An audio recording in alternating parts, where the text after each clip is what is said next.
Light emitted from the surface of the sun requires exactly 8 minutes to cross the vacuum of space and reach the Earth.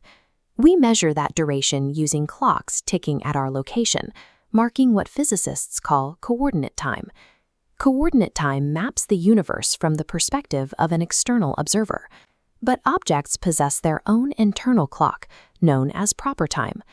Proper time measures the duration of a journey exactly as recorded by the entity making the trip. The Lorentz factor dictates time dilation. As velocity approaches light speed, the denominator shrinks to exactly 0, yielding an undefined mathematical singularity. Graphing this on a Minkowski spacetime diagram, a pure light-like trajectory has 0 physical path length. Light accumulates 0 proper time. Because relativity mandates that the speed of light is constant in all reference frames, light itself cannot possess a rest frame. Without a valid rest frame, claiming that a photon experiences instantaneous travel, or experiences time at all, is a category error in physics. Time is a metric that simply does not apply. If proper time is exactly 0 and a photon lacks a reference frame, we lose the ability to track its chronological history. We cannot construct a step-by-step narrative of a photon moving from point A to point B. Classical physics models particles as tiny physical corpuscles traveling along discrete physical trajectories. Under relativistic conditions, that model collapses. A trajectory requires a sequence of events occurring in time, and light does not participate in that sequence.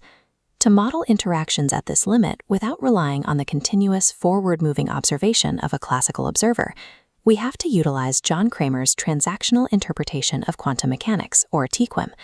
The necessity of TIQM becomes clear when we confront the quantum lyre experiment.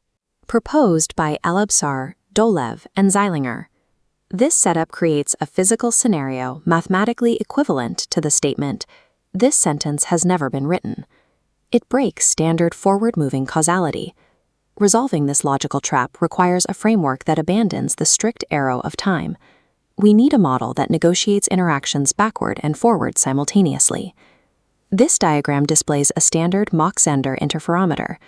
A beam splitter, S1, divides an incoming photon into a quantum superposition, forcing it down 2 distinct physical routes simultaneously, labeled U and V. Lucian Hardy altered this design by placing a quantum bomb, a single atom prepared in a superposition of spin states, directly in the way of path V. Under the transactional interpretation, the light source emits an offer wave, denoted by psi.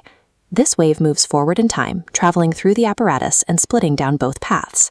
Simultaneously, the detector that eventually absorbs the photon emits a confirmation wave. This wave, denoted by psi star, propagates backward through the interferometer, toward the initial source. Where the offer wave and the confirmation wave intersect and match mathematical boundary conditions, they form an atemporal handshake. The probability waves multiply together to finalize the route. A detected photon is therefore not a physical object flying through the vacuum. It is the completed transaction between these 2 temporal waves, connecting an emission event directly to an absorption event.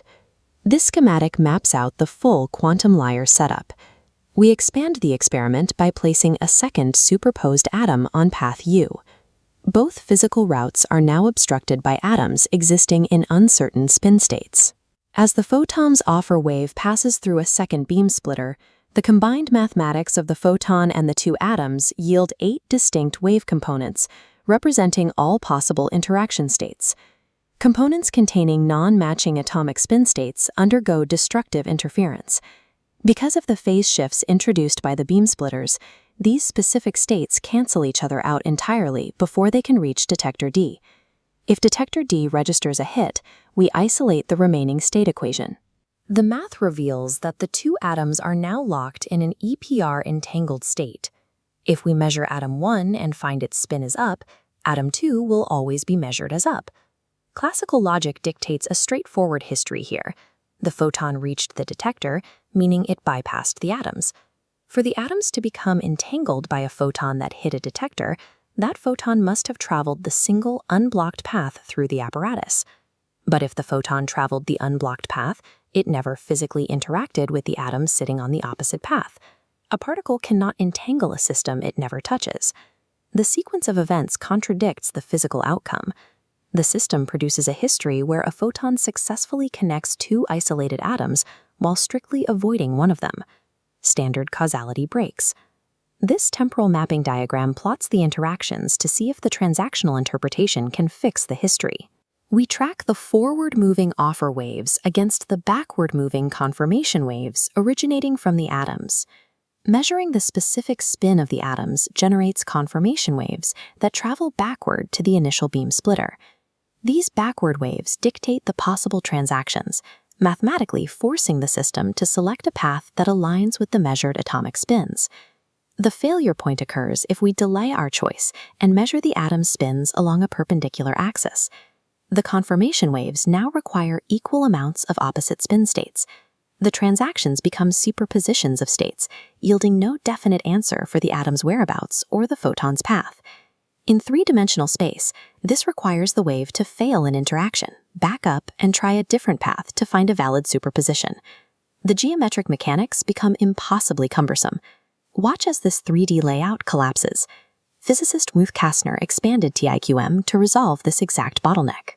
She demonstrated that attempting to plot these advanced and retarded waves within standard physical space is the root of the error. Offer and conformation waves for complex, entangled systems exist in configuration space.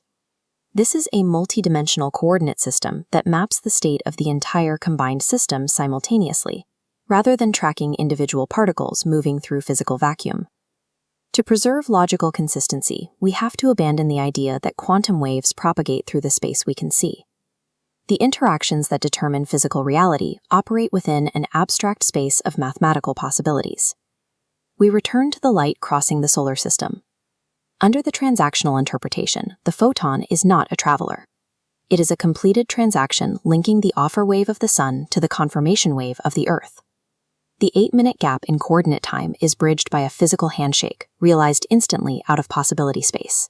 The emission and absorption are locked together atemporally.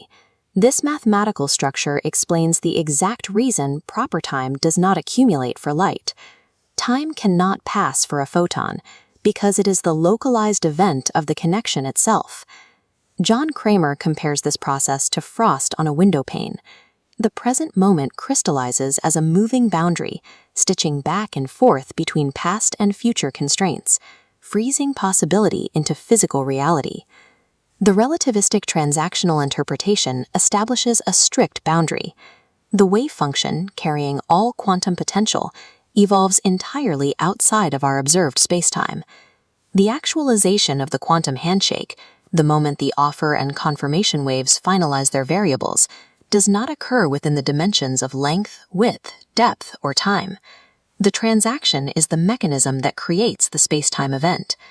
The physical reality we observe is the exhaust of these finalized mathematical agreements.